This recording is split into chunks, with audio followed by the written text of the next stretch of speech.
मौर्य काल में जाटों का इतिहास। नमस्कार दोस्तों, स्वागत है आप सभी का एक बार फिर से आपके अपने चैनल ऑलराउंडर भारत पर। आज की इस वीडियो में हम जानेंगे मौर्य काल में जाट जाति का इतिहास, वो भी प्रूफ के साथ। तो आइए चलिए शुरू करते हैं।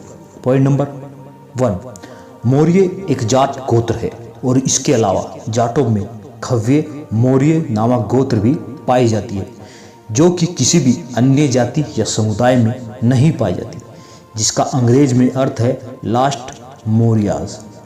यह जाटों की गोत्र पश्चिमी उत्तर प्रदेश में काफ़ी कॉमन रूप में बड़े पैमाने पर पाई जाती है। Point number 2, ancient Greek history. प्राचीन ग्रीक इतिहास में अराय ने सिकंदर के सेनापति सेल्यूकस की बेटी हेलेने का सेंड्रोकोटस जिट से विवाह संपन्न होना लिखा है। यूनानी भाषा में चंद्रगुप्त मौर्य को संद्रोकोटस और जाट को जिट्स बोला जाता है। जाट को ही यूरोप यूनान में जिट कहते हैं। जाट और जिट एक ही नस्ल है, बस भाषा भेद होने के कारण इन्हें प्रोनाउंस करने में अलग अलग माना गया है। ये मात्र भाषा भेद है, अन्यथा दोनों एक ही नस्ल है। पॉइंट नंबर 3, जाट गोत्र जो कि मौर्य से मेल खाते हैं निम्न इस प्रकार है: मौर्य, मौर, मौरी, मौर्या, मरसरा, मोरवा, मोरवाल और मोरवाड़ और मौर्या। यह सभी काफ़ी पुराने जाट गोत्र है और इसलिए इन्हें जाट हिस्ट्री, जाट इतिहास में काफ़ी उच्च स्थान प्राप्त है। पॉइंट नंबर 4, महावंश गीगर द्वारा ट्रांसलेटेड पेज नंबर 02428 पर मौर्य वंश को जाट लिखा गया है। यह प्राचीन काल में बौद्ध धर्म का एक लिखा गया ग्रंथ है, जो कि बुद्धिस्ट मोक्ष द्वारा लिखा गया है। ब्राह्मणों ने अपने ग्रंथों में मौर्य को शूद्र लिखा है, जिस पर महान विद्वान इतिहासकार रामस्वरूप जून ने लिखा है कि वे अपने से नीचा दर्शाने के लिए ही ब्राह्मणों ने मौर्य वंश को शूद्र लिखा। पॉइंट नंबर 4, मौर्य को मूरा के नाम से भी मौर्य कहा जाता है। ये बात आपने कितनी बार सुनी होगी। अब इस बात का जरा खुलासा करते हैं। आपको बता दूं कि ऐतिहासिक तथ्य जरा सा गलत है। बुद्धिस्ट और जैनिज्म अकाउंट के मध्य अनुसार मौर्य का अर्थ पिकॉक ट्रेमिस होता है, अर्थात मोर के सवारी करने वाला, और हिंदी भाषा में पिकॉक का अर्थ होता है मोर। कहीं ना कहीं इस मूरा वाली थ्योरी को गलत ठहराना सही होगा। इसके लिए हम इतिहासकार BS दहिया जी के लिखे गए लेख का उच्चारण करना चाहेंगे। इन्होंने एक आर्टिकल पेश किया था जिसका शीर्षक मौर्यास एंड देयर आइडेंटिटी में, पब्लिशर दहिया नाम सोनीपत हरियाणा। इस आर्टिकल में उन्होंने साफ स्पष्ट किया है कि मौर्य ही मूरा या फिर मोर है और उन्हें साइथन मूल का जाट भी सिद्ध करते हुए बहुत से सबूत दिए हैं। पॉइंट नंबर 5, खव्य मौर्य गोत्र किसी अन्य जाति में नहीं पाई जाती, यहाँ तक कि राजपूत जाति में भी नहीं। सिर्फ और सिर्फ भारत के पश्चिम उत्तर प्रदेश के जाटों में पाए जाने वाला गोत्र है। ऐसा इतिहासकार BS दहिया ने अपनी किताब जाट प्राचीन शासक में वर्णित करते हुए लिखा है और इसका भी एक सबूत के रूप में उल्लेख किया गया है। पॉइंट नंबर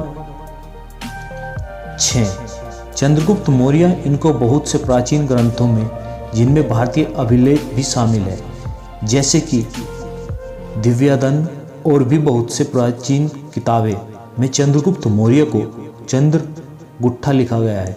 इस पुस्तक दिव्यादन का जिक्र डॉक्टर अटल सिंह जी खोकर ने अपनी पुस्तक जाटों की उत्पत्ति एवं विस्तार के पृष्ठ नंबर 139 पर लिखा है कि वह उन्होंने बताया है चंद्रगुप्त को एक ऐसी ही बहुत सी जगहों पर चंद्रगुट्टा लिखा गया है। आपको बता दें, इस पर इतिहासकार BS दहिया ने टिप्पणी करते हुए लिखा है कि एंशिएंट भाषा में जे टर्म एग्जिस्ट नहीं करता, तो उसकी जगह जी का प्रयोग किया जाता था। इस प्रयोग का जीन्स लोब वेरिएशन भी कहते हैं, जिसके अनुसार प्राचीन काल में जी का प्रयोग जे के लिए किया जाता था।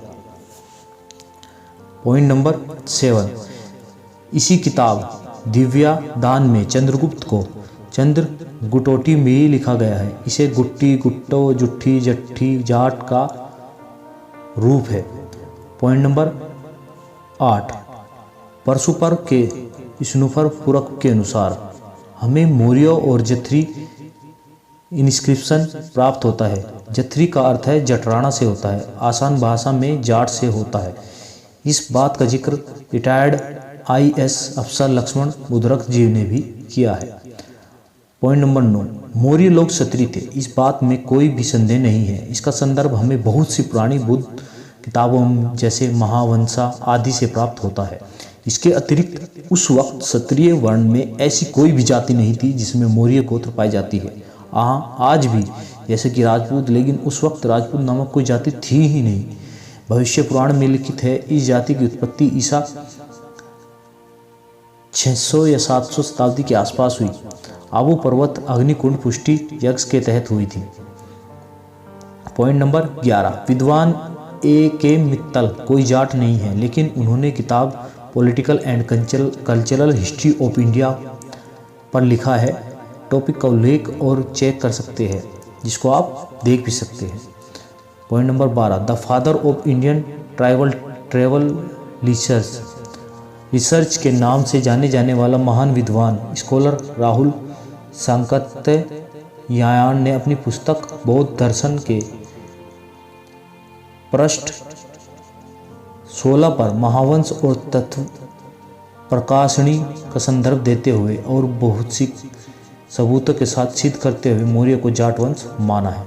तो आज की वीडियो में यहीं तक। अगली वीडियो में हम आपके साथ ऐसा ही कोई इतिहास लेकर आएंगे।